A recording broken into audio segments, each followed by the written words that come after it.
Okay. I don't know how well my mic's working right now. It's not in the best shape. So I apologize if there's any audio issues on that part. Um so first up, the co-op beta is live for those who have access to the campaign on Xbox. All you need is basically the campaign access period. I believe it's the same for Windows Store versions, but for the Steam version, you need a code, which was limited invite only, so sucks for those who are using the Steam version.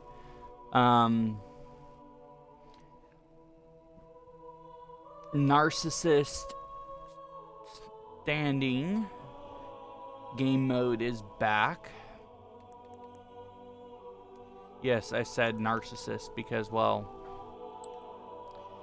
only a true narcissist would enjoy, well, both narcissist and masochist comboed would truly enjoy Last Spartan Standing, which is back in a new form with more loot and a cutscene.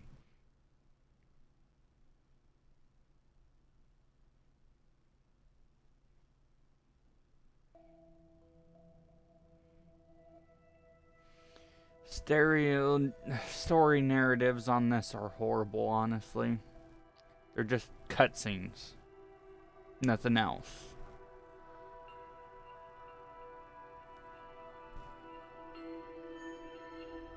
Spartan Ops was better.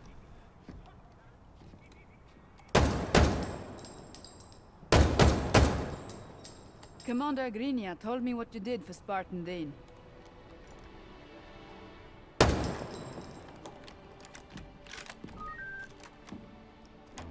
We've had each other's back since the Vihar collapse.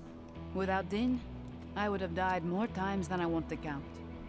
But sometimes, you have to fight on your own.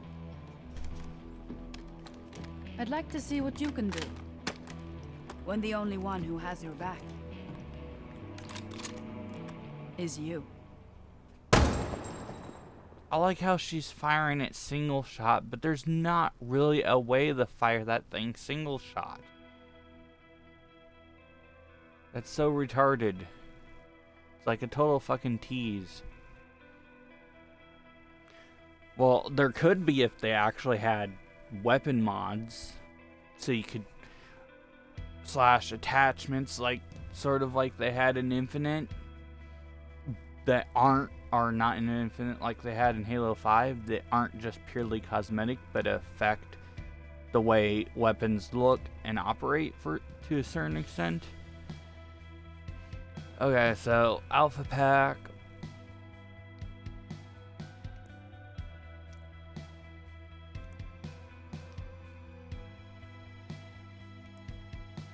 Honestly, this helmet's the only thing relatively decent that I've seen out of the whole event lineups for this.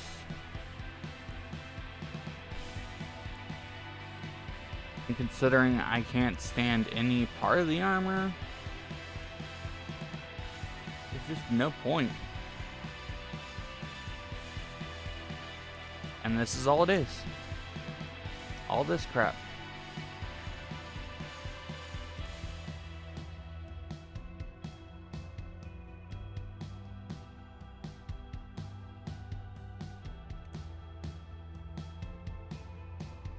And this helmet attachment kind of basically ruins it. So, that in a nutshell is the event. Yay. And I do want to apologize for the last couple of weeks of missed streams. Again, part of it's the weather preventing me from being able to really do anything. The other part is being busy when the weather is cool enough to do anything, and lack of content on top of that.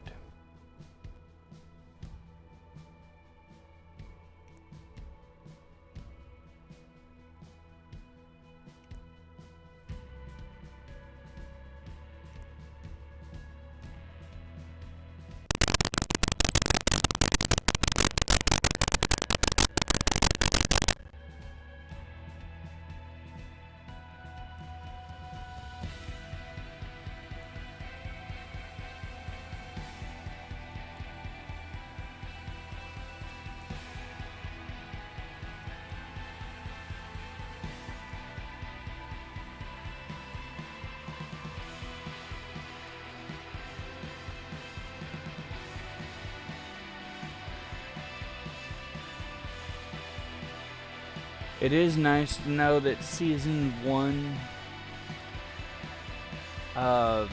cosmetics bundles or whatever are starting to return.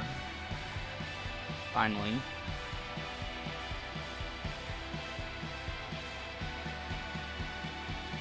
But yeah, that's all there is to this event. And I even made the mistake of thinking that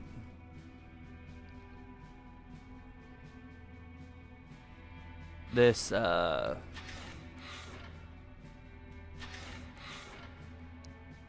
visor sapphire front was actually cross-core or cross core, because all the ads are on Twitter and stuff showed it on helmets that don't exist on this armor but exist on this armor.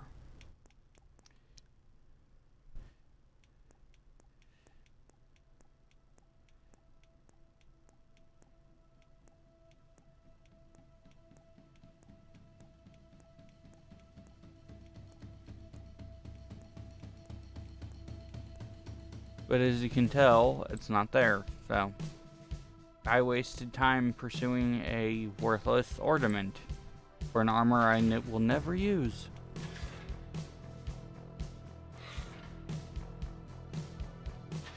I don't even know why it's in this particular order. Kinda wish there was a way to favorite armors or reorganize them or something.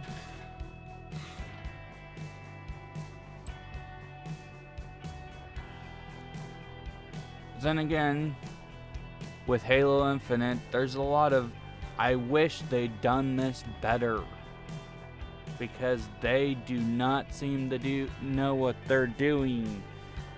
And a lot of, it's a cheap knockoff of Destiny with the Halo elements plastered all over it. Even the way they're basically doing seasonal story narratives is the same as Destiny 2's seasonal narrative content, which is one of the reasons why I stopped playing the damn game other than sunsetting. That both of those functions ruined the game, especially after they killed Kate off, which was the only freaking reason that I even enjoyed the cutscenes at that point.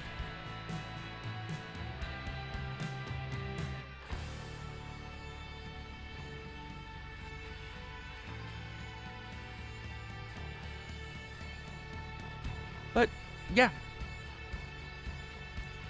this is 343 once again trying to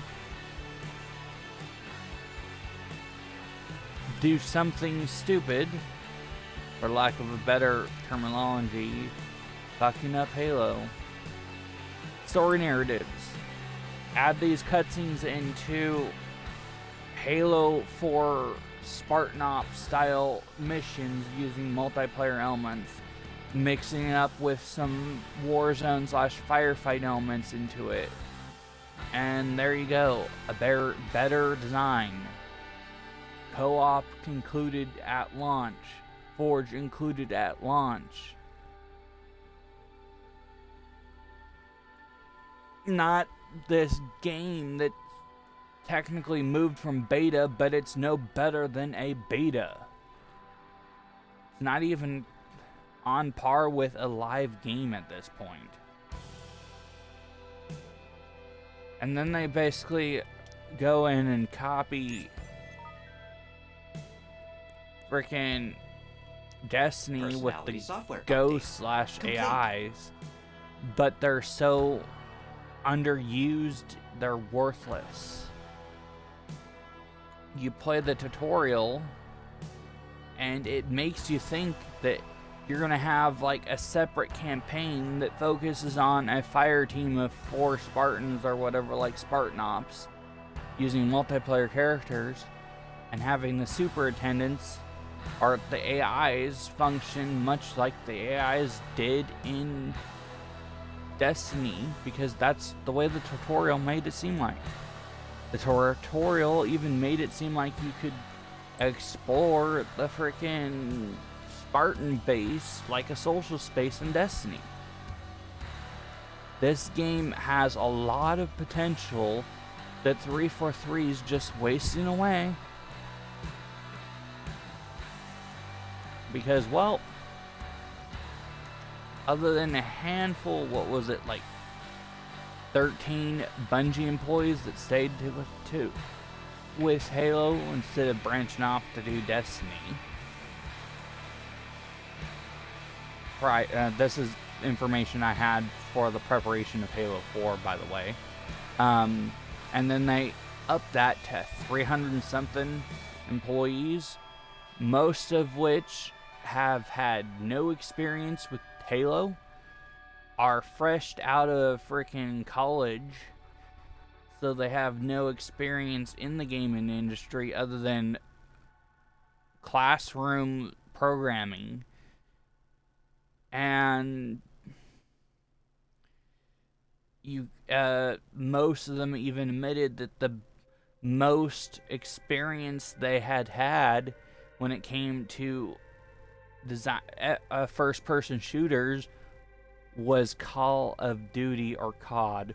Honestly, I just call it Call of Crap or Call of Shit, because it is nothing but another Activision product releasing the same crap every year that's no better than essentially expansion pack that should have been added. I don't even know why people are all the rage about it. It's the stupidest freaking ploy ever. I just guess that just shows you how many gullible idiots are out there.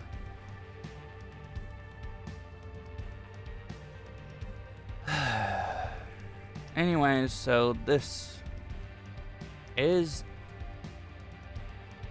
what we have to work with. Lack of content, another crappy event that's supposed to expand the story but really doesn't, and that's it. Even Destiny 1 had more story included, but you had to go in and find the dead ghosts and find the lore cards, and then go on Bungie.net to read the lore cards to experience half of that story. But it still had more story and better story integration than Halo Infinite currently has. Obviously, 343 has not paid attention to any of the other games. They just are trying to copy a few games. Halo 4, they were basically copying COD. Not sure what they were copying in Halo 5. Maybe the Battlefield franchise. Best guess is what it feels like. And here in Infinite, they're copying Destiny. And not even a good Destiny, but a mix of the bad elements of Destiny and Destiny 2. Granted, the game does have some good parts, for lack of a better word.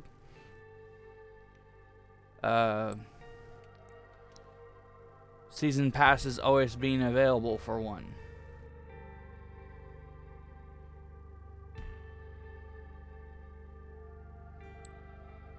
For two, the ability to re-earn what you spent on the season pass.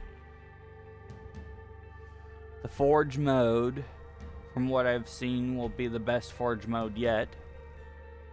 But honestly, until that Forge mode's out and they have a decent file browser like they had in Infinite, because Master Chief Collection does not have a proper file search browser thing so you can find files unless you know somebody that has the files and they put in their file share, or somebody's hosting that particular match. As long as they add a proper file search / content browser / file browser, you will be able to finally have some decent content in Infinite, but granted, it'll all be custom games.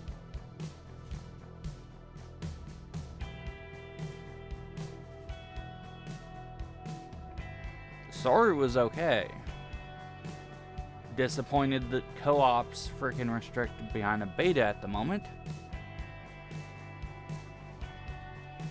And again, for those who may have missed it, co-op is available for those who have the Xbox version of Campaign for Infinite, whether it's owned or through Game Pass.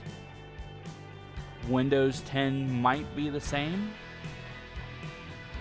and Steam's different because it's limited pool, invite only.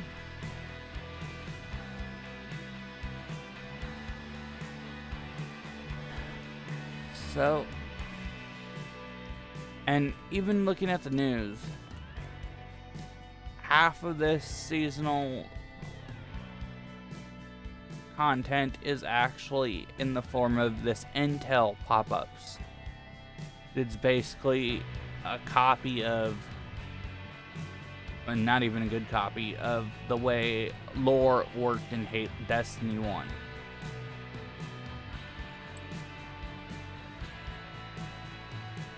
The armor coatings and coatings in general are a bad copy of an already bad existing system, which was the shaders of Destiny. There are much better ways to do it, and the only game, as funny as it is, that ever did it right, and I mentioned it in a previous video, even did a special video dedicated to the whole thing, was ironically BioWare's Anthem, which was a flop. The flop did the shader / skin / coding system better than any game in existence. How they did that was multi-layer. The colors are a separate layer than the textures.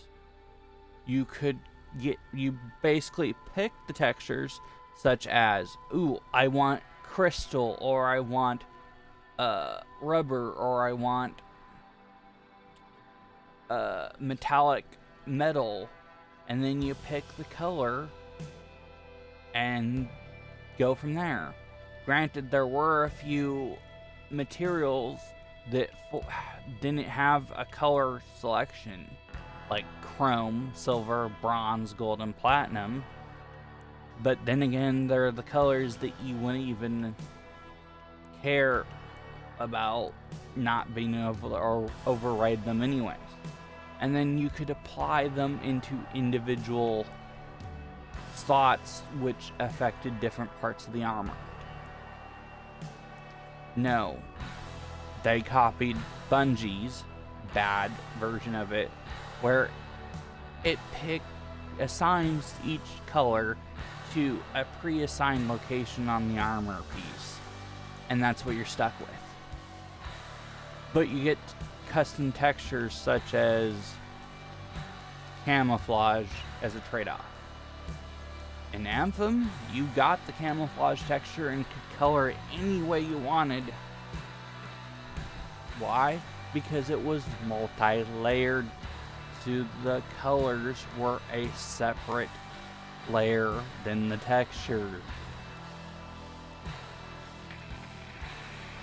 Granted, I'm probably not using the proper technical dialogue here. This would look really cool if the gold was chrome and the green was cyan. Anyways, I'm probably not using the proper technical terms with that, but the point I'm trying to make still exists. And I'm sure anybody paying enough attention would actually understand the point I was trying to make anyways. So I think I'm done with ranting, and it's getting warm enough that I have to shut off my console again anyways. So, ironically, I happen to have 117 friends on this active or online or whatever right now, which is ironic considering Master Chief, aka Spartan 117, and there was even a time I even had 117 games installed right when they announced Halo Infinite's download size and everything.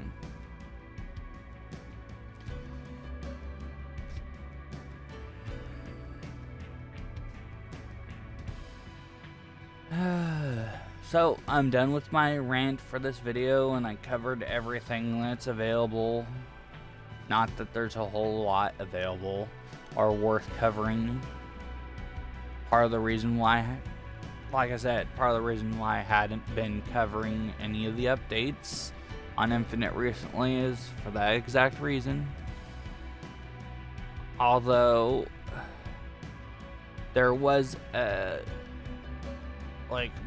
the week before, a really good thing to cover, but I could not cover it because I was busy, and when I did have time, the unair conditioning room my Xbox is located was too hot to run my Xbox.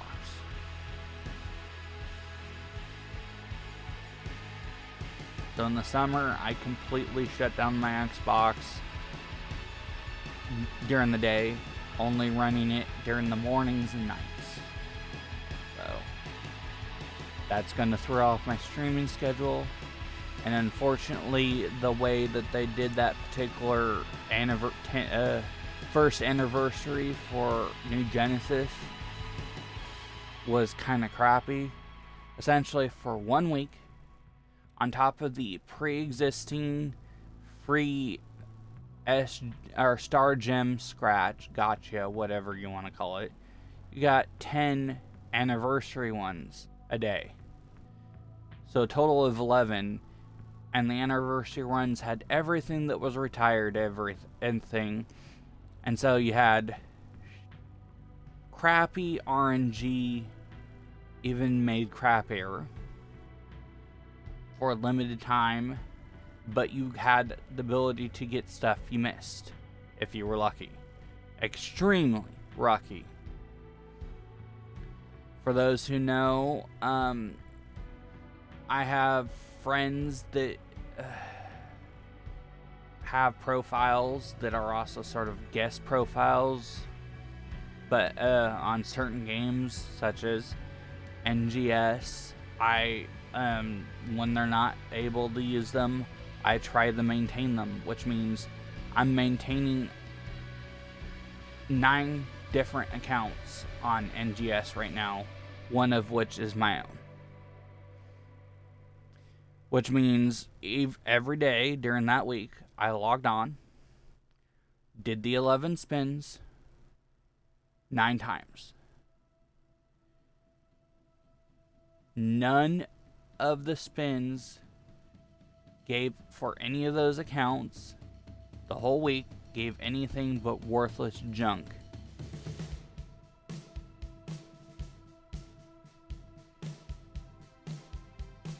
Even with the additional spins that I did with Star Gems on top of that, which were 10 spins.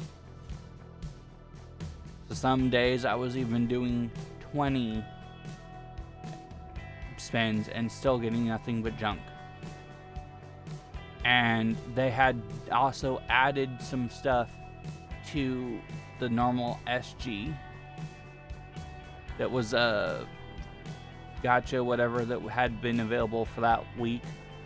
And then after that week, they removed the first anniversary gotcha, or scratch, or whatever you want to call it. And they removed the pre-existing one, replaced it with a fresh start one. Smart thing would have been to keep that SG Scratcher 1 going for the whole event, which, if I understand, runs to sometime in August, and merge the additional content that they're moving from the current SG into that, and do it that way. A note that they're basically going to do the same thing again, but with the AC Scratchers for 1 week on the on the week of 20 something this month. For those who have a power level of, what was it, essentially 1800, or combat power level of 1800, they'll get 10, well, they didn't exactly give the number, but they'll get a daily freebie of an new AC, which is basically first anniversary AC, which will be a merging of every AC Scratcher ever added to NGS that's exclusive to NGS. So none of the revivals or whatever that just take PSO2 items and throw it into NGS and call it done. Again, it's most likely going to run for a week. They didn't say whether it's a 10 or a 1 scratch a day. Either way, with it overbloated in the RNG, it's not going to really be worth anything but a major tease and a money grab, unless you're incredibly fucking lucky. Pardon my French. But that's just how it is. But at the same time, that's the RNG of PSO2 franchise has always been once they transitioned to server-based MMO.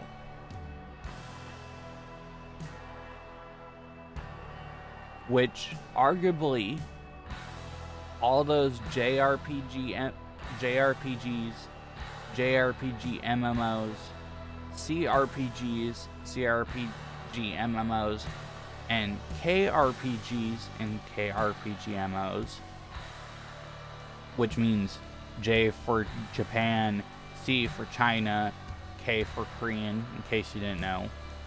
All of them have always had incredibly horrible RNGs compared to standard games on the other side of the globe. It's a way to keep players coming back for more. And it's the same RNG that they use in their gacha games, which is been made illegal in many countries because it's no different than gambling with very little chance of winning. The PSO franchise / PSU franchise has been notoriously among the worst when it comes to the RNG ratings and how frequently you get anything worthwhile. Put in perspective, during the seasonal event that added the flame weapons with the color variants, which was the first of the seasonal weapon events that had color variants, the flame weapons, if you will, I played about 8 to 12 hours a day the entire event which was a month long, 30 days basically. I got a total of 10 flammable weapons to drop out of thousands upon thousands of items that dropped.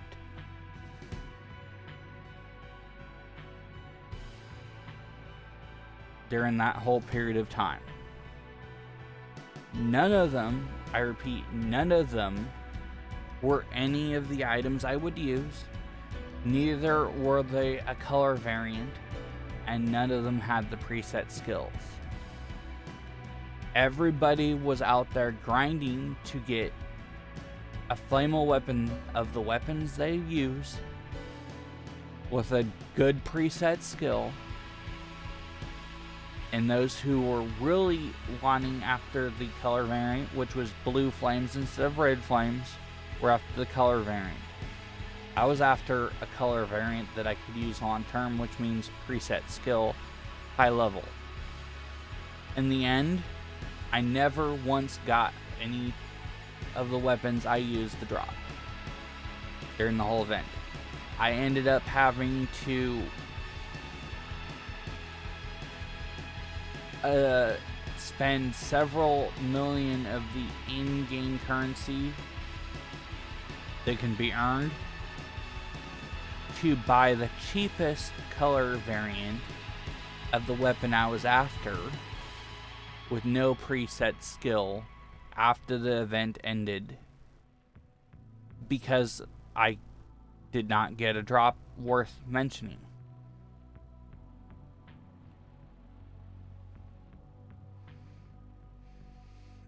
So, that is what we'll be working with NGS and Halo Infinite right now. That's all for this week's general update. I probably won't be streaming tomorrow. However, let's see, what's today's date? The 19th. So the AC Scratch may or may not appear next tomorrow after maintenance. Again, I won't be covering it either way.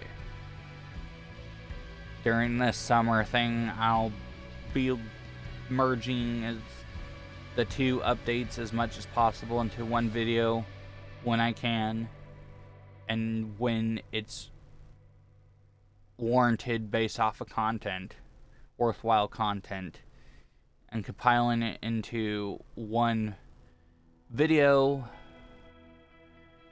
on one of the games. We're talking about both of them whenever I can, which will either happen in the earlier hours like today, or the late evenings when it's cooled off. But if it's in the late evenings, I likely will either have to whisper or not use my headset at all, because, well, people that work, other than, because I work during the weekends only, usually, but other people I live with and renting a room from do work during the week. So, that's the way it is. Anyways, see you next time, everybody.